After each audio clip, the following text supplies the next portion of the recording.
Today we will do activity 1 for a maths lab activity class 10th. Objective of our activity is to find HCF of two numbers experimentally based on Euclid's division lemma. So prerequisite knowledge for this activity is first concept of real numbers. What are real numbers? The combination of rational and irrational numbers are real numbers. Second prerequisite knowledge है Euclid's division lemma क्या है?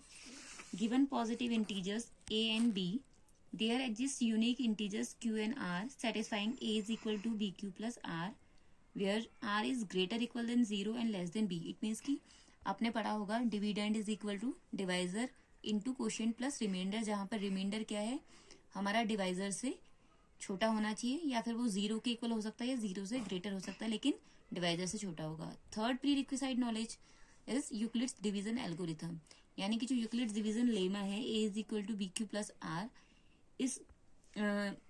इसको हम use करेंगे जब तक कि हमारा रिमाइंडर 0 ना आ जाए. ठीक है, जिस स्टेप में हमारा रिमाइंडर 0 आ जाएगा वहां पे जो हमारा डिवाइजर होगा वो क्या बन जाएगा, HCF of the given numbers. ठीक है, यह है prerequisite knowledge. Next comes to materials required. Then materials required for our activities: glazed papers of different colors, a pair of scissors, geometry box, sketch pens, Fevicol और गम. ठीक है, तो procedure में बढ़ते हैं. फर्स्ट हमें क्या करना है, cut out 1 strip of length A units, 1 strip of length B units, where B is less than A. तो पहले हमें क्या करना है, हमें एक स्ट्रिप कट करनी है. पहला तो लेंथ जिसकी A यूनिट्स हो और दूसरा जिसकी लेंथ क्या हो, B यूनिट्स हो. ठीक है, A units and B units, and जो हमारी B यूनिट्स हैं वो A से क्या होनी चाहिए, लेस होनी चाहिए. नेक्स्ट क्या होगा, नेक्स्ट इसी में 2 strips each of length C units where C is less than D units. ठीक है, जो नेक्स्ट हम कट करेंगे वो हम होंगे कट करेंगे C यूनिट्स की. अब यहाँ पे हम C यूनिट्स कैसे लेंगे. ठीक है, हमने देखा कि जो हमारी A यूनिट्स की जो स्ट्रिप है और जो B यूनिट की स्ट्रिप है वो हमारे क्या है, जिनका हमें HCF निकालना है, वो हमारे गिवन नंबर्स है. ठीक है, इसका हमें HCF निकालना. तो जो यहाँ पे जो हमारे पास स्पेस बची है, यानी कि जो रिमाइंडर है वो हमारा क्या हो जाएगा, C यूनिट्स. ठीक है, ये हमारी C यूनिट्स हो गई. और क्योंकि यहाँ पे हमें इसको कवर करने के लिए, B वाले को कवर करने के लिए हमें कितनी चाहिए, 2 स्ट्रिप्स चाहिए. ठीक है, C यूनिट्स की. तो यहाँ पे हम C यूनिट्स की 2 स्ट्रिप्स कट कर लेंगे इस तरह से. ठीक है, उसके बाद हमें चाहिए जहाँ पे C हमारा क्या है, लेस देन B. इसी तरह से हमें D यूनिट्स की 1 स्ट्रिप चाहिए. ठीक है, क्योंकि यहाँ पे जो हमारा रिमाइंडर आएगा नेक्स्ट स्टेप में वो हमारा क्या हो जाएगा, ये रिमाइंडर हमारा आ जाएगा, ये हमारा हो जाएगा इक्वल टू D यूनिट्स. तो ये हमारी D यूनिट्स हो जाएंगी. ठीक है, उसके बाद हमें क्या करनी है, we have to cut 2 strips of E units. और E यूनिट्स हमारी कैसे आएंगी, जब हम इस D यूनिट को हम कवर करेंगे. ठीक है, E यूनिट्स के, तो हमें ऐसी 2 स्ट्रिप्स चाहिए होंगी. ठीक है, जो इसको पूरी तरह से कवर कर लें. तो इस तरह से हमें क्या करना है, हमें एक A यूनिट, ठीक है, एक स्ट्रिप हमें B यूनिट, 2 स्ट्रिप्स हमें C यूनिट्स, 1 स्ट्रिप हमें D यूनिट्स एंड 2 स्ट्रिप्स हमें E यूनिट्स की कट कर लेनी है. नेक्स्ट स्टेप जो हमारा हो जाएगा वो होगा हमारा फिगर 1.6, जहाँ पे हमारा ये क्या है, A यूनिट. ठीक है, A यूनिट की स्ट्रिप है और ये क्या है, B यूनिट की स्ट्रिप. अब नेक्स्ट हमें क्या करना है, ये हमारा हो गया A, ये हो गया B. अब नेक्स्ट हम करेंगे B यूनिट की स्ट्रिप के पेस्ट कर लेंगे. इसके बाद जब हम स्ट्रिप्स कट कर लेंगे A units, B units, C units, D units and E units की, उसके बाद हम क्या करेंगे, इन स्ट्रिप्स को हम अपनी एक्टिविटी नोटबुक या फिर किसी कार्डबोर्ड पे हम इसको पेस्ट कर लेंगे. जैसा कि फिगर 1.6 में आपको दिख रहा है, ये हमारी है A यूनिट्स, ये हमारी है B यूनिट्स. ठीक है, अगर हम यहाँ पे हमारे पास B यूनिट्स पेस्ट करने के बाद भी कुछ स्पेस रह गई, इट मीन्स कि यहाँ पे क्या है, हमारे पास कुछ रिमाइंडर है. तो नेक्स्ट स्ट्रिप जो हमारी हो जाएगी C यूनिट, वो हमारी क्या हो जाएगी, ये रिमाइंडर C यूनिट. ठीक है, अब B यूनिट वाली स्ट्रिप को कवर करने के लिए हमें C यूनिट वाली कितनी स्ट्रिप्स चाहिए, यहाँ पे 2 यूनिट्स. उसके बाद भी हमारे पास कुछ स्पेस बच गई है, यानी कि ये हमारा क्या है, रिमाइंडर है, जिसके लिए हम लेंगे D यूनिट्स. ठीक है, यानी कि D यूनिट्स हमारे पास यहाँ पे क्या है, रिमाइंडर है. अब D यूनिट्स हमारा क्या हो जाएगा, डिवाइजर हो जाएगा. ठीक है, एंड जो हमारा C यूनिट था वो हमारा हो जाएगा डिविडेंड. तो C यूनिट को कवर करने के लिए डी यूनिट की हमें 1 स्ट्रिप चाहिए एंड उसके बाद भी कुछ हमारे पास स्पेस बची हुई है जो कि हमारा क्या है, रिमाइंडर है।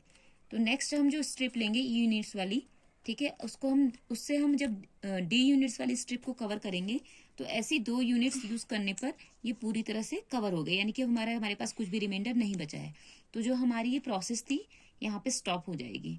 नेक्स्ट आता है ऑब्जर्वेशन पार्ट, ठीक है। ऑब्जर्वेशन पार्ट में क्या है, we observe that by actual measurement. अब हमें एक्चुअल मेजरमेंट करना है और वो जो मेजरमेंट हम करेंगे मिलीमीटर्स में, ठीक है। तो यहाँ पे हम मेजर करके देखेंगे कि जो हमारी ए यूनिट्स वाली जो स्ट्रिप थी उसकी लेंथ एक्चुअल में कितनी है।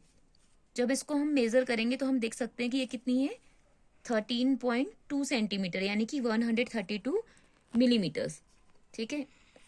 इसी तरह से हम डी यूनिट्स वाली स्ट्रिप को की लेंथ मेजर कर लेंगे, ठीक है। जब हम इसको मेजर करेंगे तो हम देख सकते हैं कि इसकी जो लेंथ आ रही है वो हमारी आ रही है अप्रोक्सीमेटली 9, ये हमारी आ जाएगी 9.6 सेंटीमीटर, यानी कि 96 मिलीमीटर्स, ठीक है।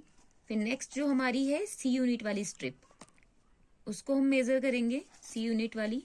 तो हम देख सकते हैं कि ये कितना आ रहा है हमारा सी यूनिट वाला, ठीक है। सी यूनिट हम यहाँ पर से मेजर कर लेंगे 1.7 में से, तो हमारी आ रही है 3.6 मिलीमीटर, 3.6 सेंटीमीटर सॉरी, यानी कि 36 मिलीमीटर्स, ठीक है। एंड जो हमारी डी यूनिट्स वाली थी इसकी लेंथ हमारी आ जाएगी 2.4 सेंटीमीटर, यानी कि 24 मिलीमीटर्स, ठीक है। एंड जो ई यूनिट हमारी थी वो हमारी आ रही है 1.2 सेंटीमीटर, यानी कि 12 मिलीमीटर्स, ठीक है। तो यहाँ पे ऑब्जर्वेशन में हमें इसको लिख देना है। यहाँ पे वही ऑब्जर्वेशन आप लिखेंगे जो आपने स्ट्रिप्स कट की है उनकी लेंथ के अकॉर्डिंग, क्योंकि मेरे यहाँ पे जो स्ट्रिप्स मैंने कट की है उनकी लेंथ हमारी है A is equal to 132 millimetre, B equals to 96 millimetre, C equals to 36 millimetre, D equals to 24 millimetre and E equals to 12 millimetre.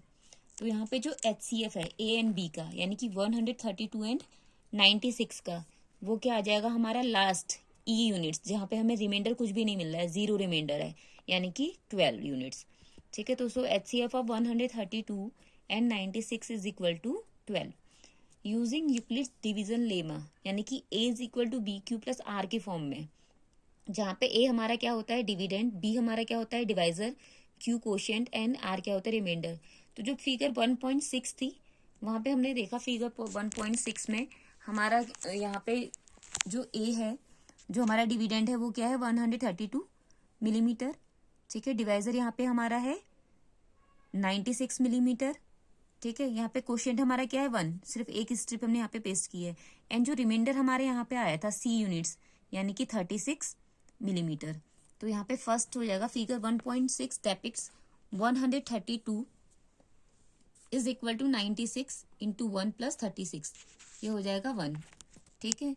Next हो जाएगा फिगर 1.7 से, फिगर 1.7 में हमारा डिविडेंड क्या हो गया बी यूनिट्स, यानी कि 96 मिलीमीटर, डिवाइजर हमारा यहाँ पे क्या हो गया 36 मिलीमीटर, यानी कि 36 यूनिट्स, ठीक है। यहाँ पे क्वेश्चन क्या है 2, क्योंकि यहाँ पे हमने जो सी यूनिट्स की हैं 2 स्ट्रिप्स यहाँ पे पेस्ट की हैं, और जो रिमाइंडर हमारा यहाँ पे आया डी यूनिट्स, यानी कि वो कितना था 2.4 सेंटीमीटर, यानी कि 24 मिलीमीटर। तो यहाँ पे हमारा dividend 96, divisor 36, quotient 2 and remainder हमारा यहाँ पे आया 24। तो इसको हम लिख सकते हैं 96 is equal to 36 into 2 plus 24, ये हमारा हो गया सेकेंड इक्वेशन, सेकेंड नंबर, ठीक है। नेक्स्ट आता है फिगर 1.8 से। तो फिगर 1.8 में हमारा डिविडेंड है 36, ठीक है।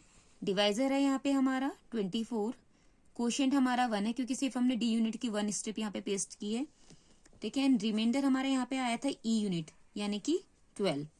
तो इसको हम लिख सकते हैं 36 is equal to 24 into 1 plus 12, ठीक है। Dividend is equal to divisor into quotient plus remainder, ये हो गया नंबर 3। नेक्स्ट फिगर 1.9, यहाँ पे हमारा जो डिविडेंड है वो क्या है 24, यहाँ पे हमारा डिवाइजर क्या है 12, ठीक है। कोशिएंट हमारा क्या है 2, क्योंकि यहाँ पे हमने 2 स्ट्रिप्स पेस्ट की हैं इसको कवर करने के लिए, एंड यहाँ पे हमारे पास कोई भी स्पेस लेफ्ट आउट नहीं है, इट मीन्स कि यहाँ पे रिमाइंडर क्या है 0।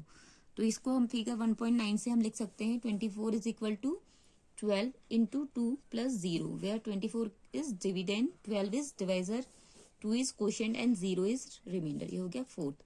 ठीक है, अब हमारे पास रिमाइंडर 0 हो गया, यानी कि जो प्रोसेस है यहीं पे स्टॉप हो जाएगी।